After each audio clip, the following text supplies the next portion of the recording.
Hello, and welcome back to our series Getting Started.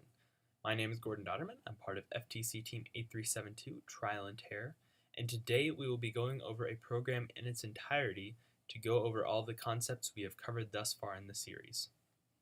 So this will be the program we will be going over today. It is a branch off of a sample program called pushbot_teleop_tank_iterative. The link to download this if you want to follow along is in the description, but you should just be able to follow along in the video. So after the packages and imports, which will be there automatically, we have the teleop and disabled tags. Now, the teleop tag tells the program that this program is a teleop program and not an autonomous program. Those are the two options. You can either say it teleop or autonomous. And then it tells it the name, so pushbot teleop tank, and the group it's in. The next tag is disabled. So what disabled does is it makes it such that the program won't show up on the phone. So if you want to run your program on your phone, make sure that you do not have a disabled tag after your teleop or autonomous tag. The next part of this is the class. So public class, and then our name of the name of our program. So pushbot tank teleop tank iterative extends op mode. So the op mode can be changed to linear op mode if we want a sequentially driven program, and just op mode if we only want an event driven program. Then we have our curly bracket to put together this entire block of code in this one statement. So the next part we have is the declarations of our motors and servos. So we have three motors: right motor, left motor, and arm motor, and two servos: left claw and right claw. So these are names just chosen arbitrarily that will describe what the motor or servo is that I remember later down the line. Next, we have two variables. Actually, one of them is a constant. So the first one is double claw offset.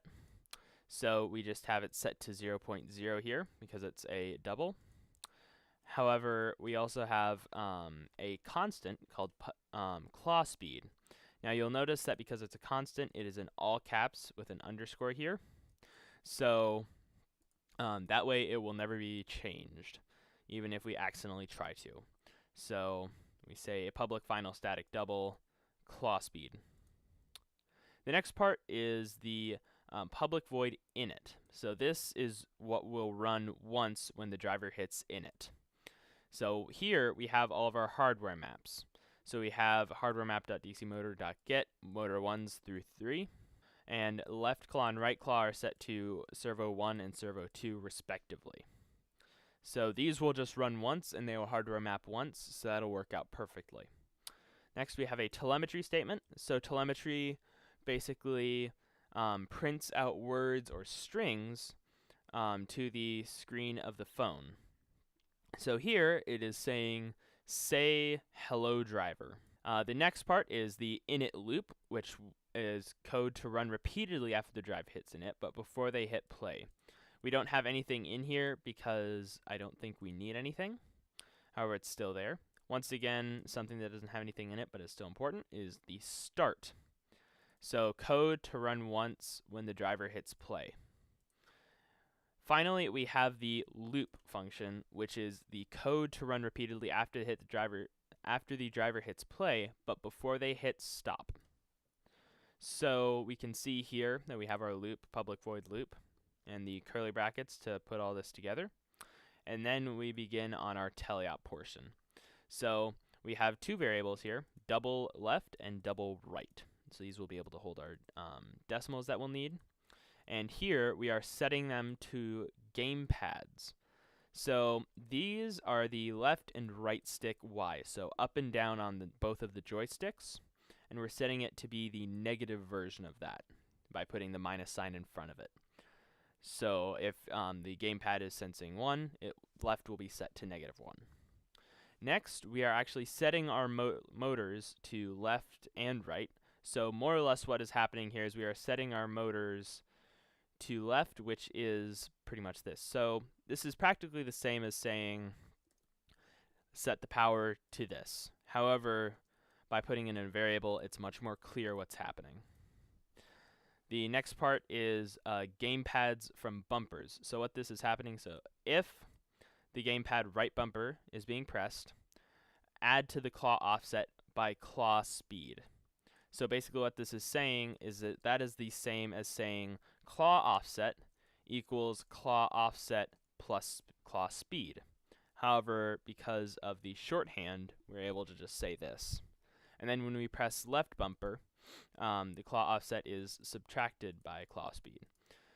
You'll notice that this is an if and else if, so only one of these will ever be able to run. That way we don't neutralize which way the claw is moving.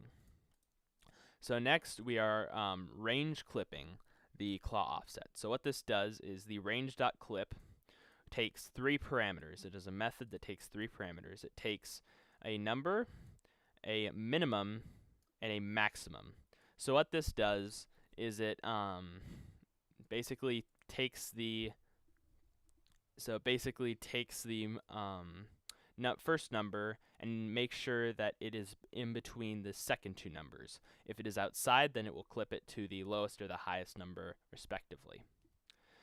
Next, the left claw is set to the position of 0.5 plus claw offset, and right claw is set to the position of 0.5 minus offset. So this will basically make a claw action where one of the servos is opening, both of the servos are opening in opposite directions, and then when they get the offset gets lower, they will come closer and closer together, closing the claw. Finally, here we have the gamepad buttons Y and A.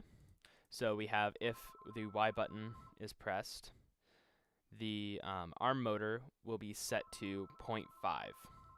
So what this will do is it'll set the arm motor power to half, but if A is pressed, then it will be set to the opposite direction at half speed. And then there's an else statement here, which basically means if neither of these buttons are pressed, set the motor to 0, effectively stopping it. The last part of this is more telemetry. This is a little complicated, but basically it is saying, it is telling the screen to say what the claw left and right variables are so that we know exactly what they are when we're running our program so we can debug.